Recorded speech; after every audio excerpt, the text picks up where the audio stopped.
L'échange entre Bellingham, Mbappé, Vinicius et Rodrigo à la mi-temps. Note, Majorque, Real Madrid.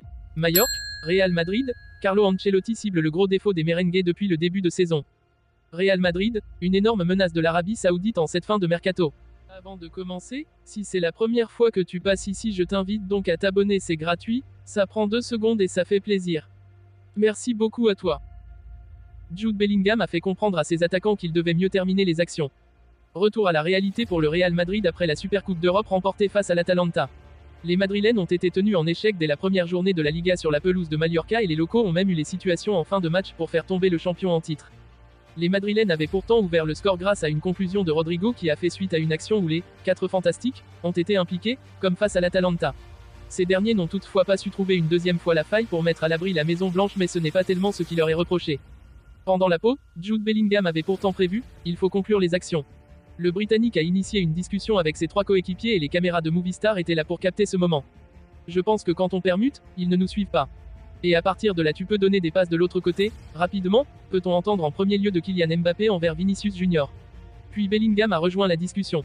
Vous 3, terminez les actions, parce que courir derrière, c'est très dur, a demandé le Britannique à ses coéquipiers.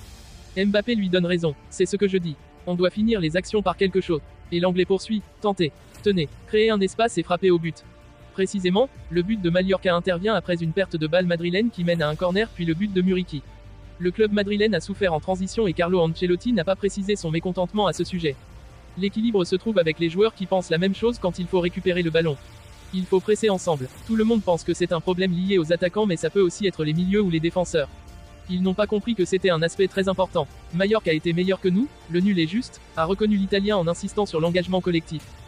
Lors d'une conférence de presse tenue au centre d'entraînement de Valdebebas, Carlo Ancelotti a surpris les journalistes en abordant directement l'avenir de Dani Ceballos.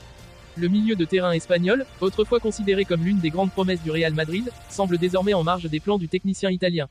Ancelotti a été clair et sans détour dans ses déclarations.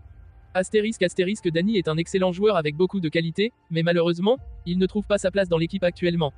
Depuis plusieurs mois, il n'a pas eu le temps de jeu qu'il mérite, et cela n'est juste ni pour lui ni pour l'équipe.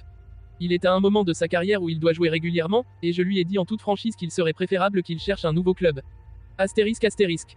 Ces paroles ont fait l'effet d'une bombe, surtout après que Ceballos ait été lié à un retour potentiel en Liga, voire même à un transfert vers la Première Ligue, où plusieurs clubs suivent sa situation de près. Ancelotti a poursuivi en expliquant que cette décision n'était pas prise à la légère. Nous avons une équipe très compétitive, et les choix sont parfois difficiles. Mais pour Dani, il est important de penser à son avenir. Nous sommes ouverts à discuter avec tout club intéressé, et j'espère qu'il pourra trouver une porte de sortie avant la fin du mercato. Il mérite de jouer et de montrer tout son talent, mais ici, il lui sera difficile de le faire dans les mois à venir. Ceballos, qui a rejoint le Real Madrid en 2017, a toujours eu du mal à s'imposer comme un titulaire indiscutable dans un milieu de terrain dominé par des joueurs comme Luka Modric, Toni Kroos, et désormais Jude Bellingham. Bien qu'il ait montré des éclairs de génie, ses performances ont souvent été éclipsées par des blessures récurrentes et une concurrence féroce.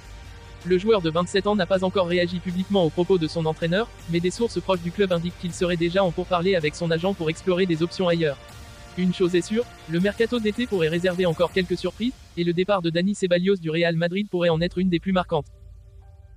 Le Real Madrid affrontait aujourd'hui Mallorca lors de la première journée de la Liga, 1-1. Voici les notes attribuées par notre rédaction aux Madrilènes. Courtois, 6, pas grand chose à se mettre sous la dent pour le gardien belge. Il a répondu présent avec un arrêt sur un tir lointain dès la 5e minute et a commis une petite bourde qu'il a bien rattrapée dans la foulée à la 42e. Il ne peut rien faire sur le but encaissé. Carvajal, 5 matchs très moyens de l'Espagnol qui n'a pas forcément été pris à défaut sur son côté droit mais qui a eu beaucoup de déchets dans ses passes, 11 pertes de balles. Remplacé à la 88e minute par Vasquez. Militao, 4,5 le Brésilien a vécu une soirée compliquée face à Muriqi et consorts. Il n'est toujours pas rassurant. Rudiger, 5 pas aussi impérial qu'à son habitude. Quelques pertes de balles notables. Mendy, 5 le Français faisait globalement son match mais son pétage de plomb en fin de rencontre va lui coûter plusieurs matchs de suspension. Valverde, 6,5 omniprésent sur tous les fronts du terrain avec son volume de jeu impressionnant, l'Uruguayen aurait pu à plusieurs reprises tenter la frappe lointaine mais a préféré la jouer collectif. Tchouaméni, 5 le garant de l'équilibre madrilène l'année dernière ne l'est plus. Le Français souffre dans ce double pivot et particulièrement à la relance. Il a été remplacé à la 63e minute par Luka Modric. Bellingham, 6 très actif dans l'entrejeu madrilène, l'international anglais a trouvé 2 passes clés pour Mbappé avec qui la complicité semble présente. Il a également été important défensivement avec 50% de duels remportés, 9/18e. Il a été remplacé par Güler à la 88e minute.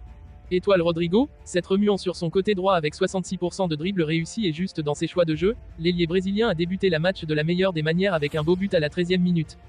Mbappé, 6-1 Mbappé en réussite dans les dribbles, 3 quarts réussis, et qui a pu faire parler sa vitesse avec une longue percée à la 6e minute.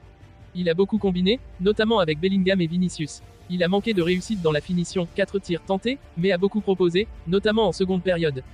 Vinicius, 5 dominant sur son côté gauche avec ses dribbles déroutants, Vinicius a aussi délivré une passe décisive d'une belle talonnade pour Rodrigo à la 13e minute. Il s'est malheureusement éteint en deuxième mi-temps avec des gestes techniques inutiles et des pertes de balles évitables pour un joueur de son niveau. Il a laissé sa place à Brahim à la 88e minute. Ancelotti, 4-1 de départ auquel on s'attendait. Un changement sans doute juste avec la sortie de Tchouaméni. Puis une réaction trop tardive, alors que le Real Madrid était tenu en échec à Majorque, avec l'entrée de Lucas Vazquez, Brahim et Güler à la 88e minute seulement. Un premier accro pour le technicien italien dès la première journée. Le Real Madrid disputait dimanche son premier match de la saison en Liga. Les merengues ont été tenus en échec par Majorque, 1-1. Après 2 matchs officiels cette saison, Carlo Ancelotti cible déjà les faiblesses de son équipe. Le Real Madrid disputait dimanche à Majorque son premier match de la saison en Liga. Ce dernier ne s'est pas passé comme prévu, les Madrilènes ont été accrochés par leur adversaire du soir. Carlo Ancelotti s'est exprimé sur les points faibles de son équipe. Ce n'étaient pas les débuts espérés par le Real Madrid. Alors que les merengues vont essayer cette saison de conserver leur titre en Liga, ce qu'aucune équipe espagnole n'a fait depuis le Barça en 2019, la mission n'a pas débuté du mieux possible pour l'équipe de Carlo Ancelotti, tenue en échec par Majorque, 1-1. Le technicien italien était frustré après la rencontre, et a déjà pointé du doigt les carences défensives de son équipe. L'aspect défensif n'a pas été bon, on avait du mal à récupérer le ballon, faire le pressing après la perte du ballon. Quand on parle d'aspect défensif, on parle surtout de l'engagement collectif, a ainsi déclaré le coach merengue après la rencontre. Un Real galactique, mais loin d'être invincible donc. Il faudra faire mieux dès ce week-end pour le Real Madrid. Après une première journée lors de laquelle le Real Madrid a déjà pris du retard sur son rival barcelonais, en attendant le match de l'Atlético de Madrid ce lundi, Carlo Ancelotti et ses hommes devront se rattraper ce week-end. Dimanche, les merengues recevront le Real Valladolid au Santiago Bernabéu. Un nouveau faux pas sera interdit pour les coéquipiers de Dani Carvajal, qui devront s'imposer pour lancer définitivement leur championnat. Le Real Madrid pourrait subir une grosse menace de l'Arabie Saoudite en cette fin de mercato. Depuis son arrivée fracassante sur le marché des transferts, l'Arabie Saoudite n'a pas manqué de conclure l'arrivée de certains joueurs du Real Madrid dont notamment Karim Benzema et Nacho Fernandez. Récemment, c'est le nom de Vinicius Junior qui faisait son apparition avec l'annonce d'une offre folle d'Al Hilal, qui aurait offert un contrat d'1 milliard d'euros sur 5 ans à l'international brésilien. Si débaucher l'actuel numéro 7 de la Maison Blanche relève d'une mission quasi impossible, le pays du Golfe Persique n'entendrait pas mener la vie facile aux merengues. L'Arabie Saoudite a les yeux rivés sur le Real Madrid. En effet, à en croire les informations de GE Globo, l'Arabie Saoudite aurait ciblé les joueurs du Real Madrid comme ses principales cibles lors de ce mercato estival. Disposant de moyens quasiment illimités, la Saudi Pro League aurait donc à cœur de frapper à nouveau très fort cet été. Pour rappel, on apprenait dernièrement que Florentino Pérez n'avait nullement l'intention de négocier quelconque prix pour Vinicius Junior. Reste à savoir s'il pourrait être à l'écoute pour d'autres joueurs. Affaire S, à suivre.